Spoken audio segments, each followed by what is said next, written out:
I just drove my car 1,200 miles for Rocky Mountain Raceweek. Oh my God!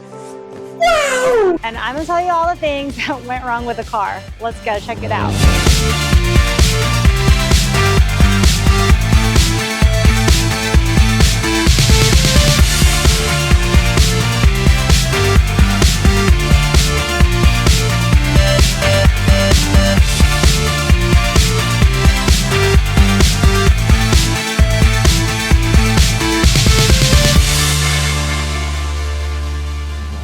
For those of you guys don't know, this is a 1,700 horsepower GTR, and we basically took it on Rocky Mountain Raceweek, drove it 1,200 miles, and you have to carry all of your tools, luggage, and everything with you. So starting with the interior, what it looks like, we still had to put the race seats in, so you don't have that comfort of a regular like stock GTR.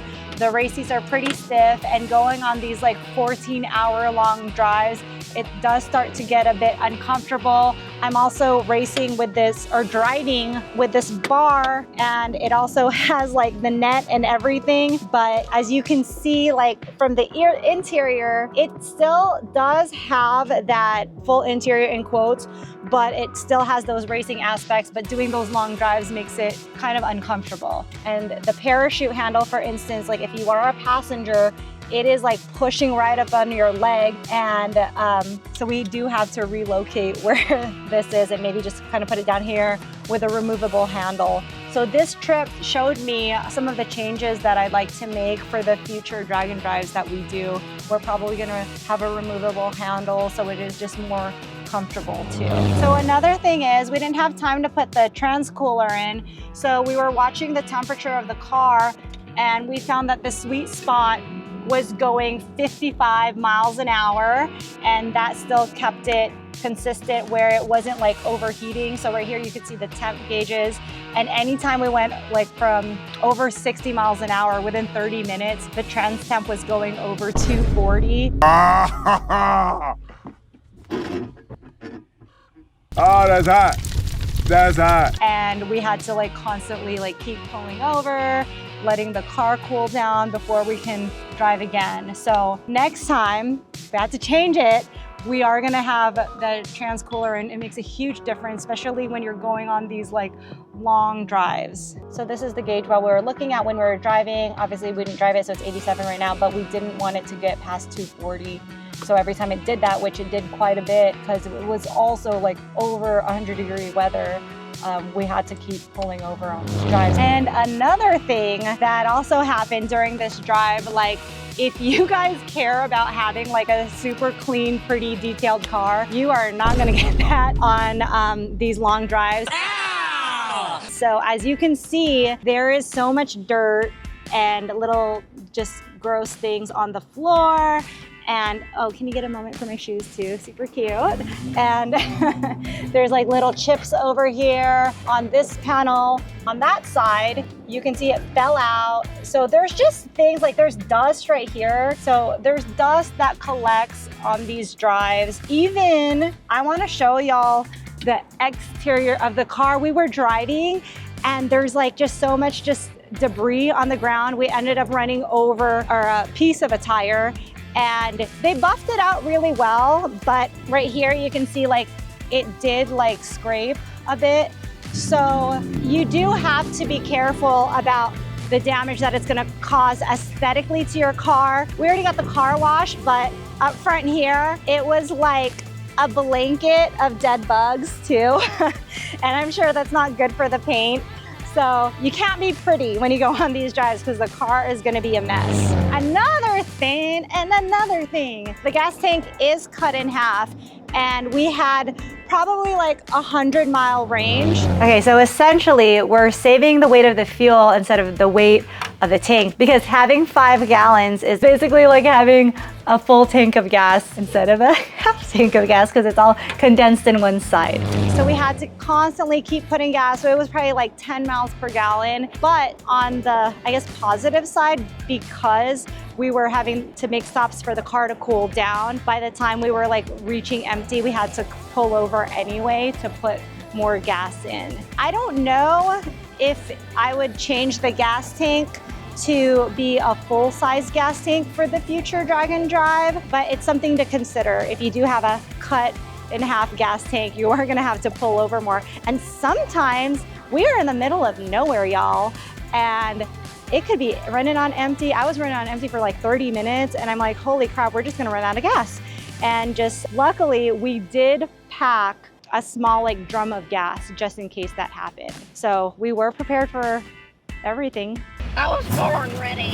So let's talk about the positives now, because I'm not trying to be negative Nancy. This car was so reliable. We were able to do 1,200 miles. I performed in 2 classes. So I literally like launched the car 13 times and it held together. It did the long drive and there was like literally no damage to the motor, turbos, transmission.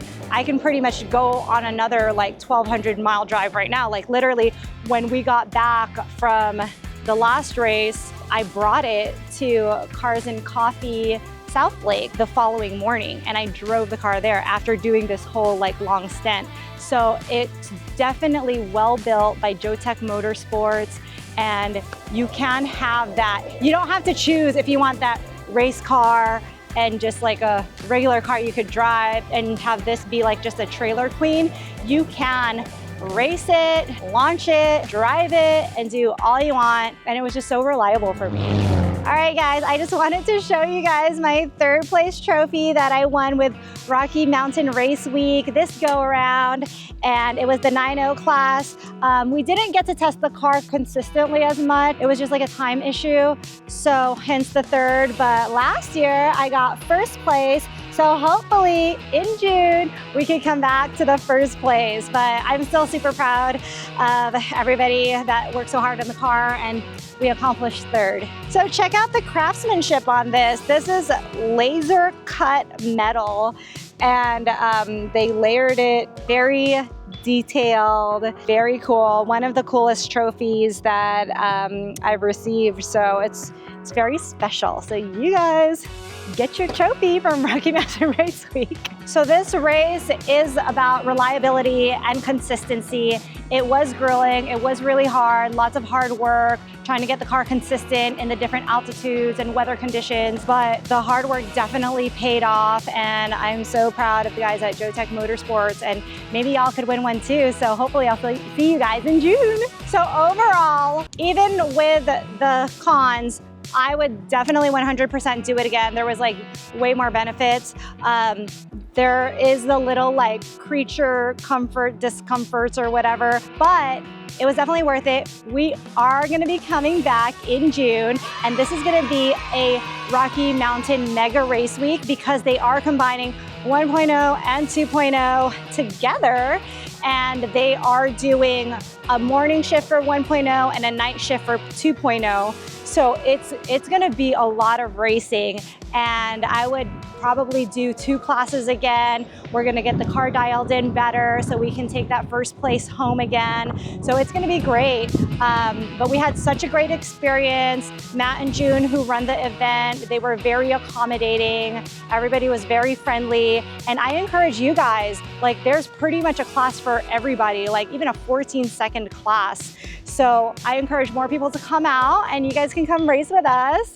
And it's gonna be so fun in June. So don't forget to sign up and you will definitely see me and the Jotech crew again for these Drag and Drives. And I wanna give a special shout out to Jotech Motorsports, the guys that work there, especially Seth and Kevin for taking care of the car, making it super reliable. But yeah, so we'll see you guys on the next one. And thank you guys so much for supporting. Don't forget to like and subscribe because that really, I know I say it a lot, but it really means the world to me when you hit that subscribe button and support my channel. So I'll see you guys on the next one and drop a comment below if you guys have any questions. Thank you, bye.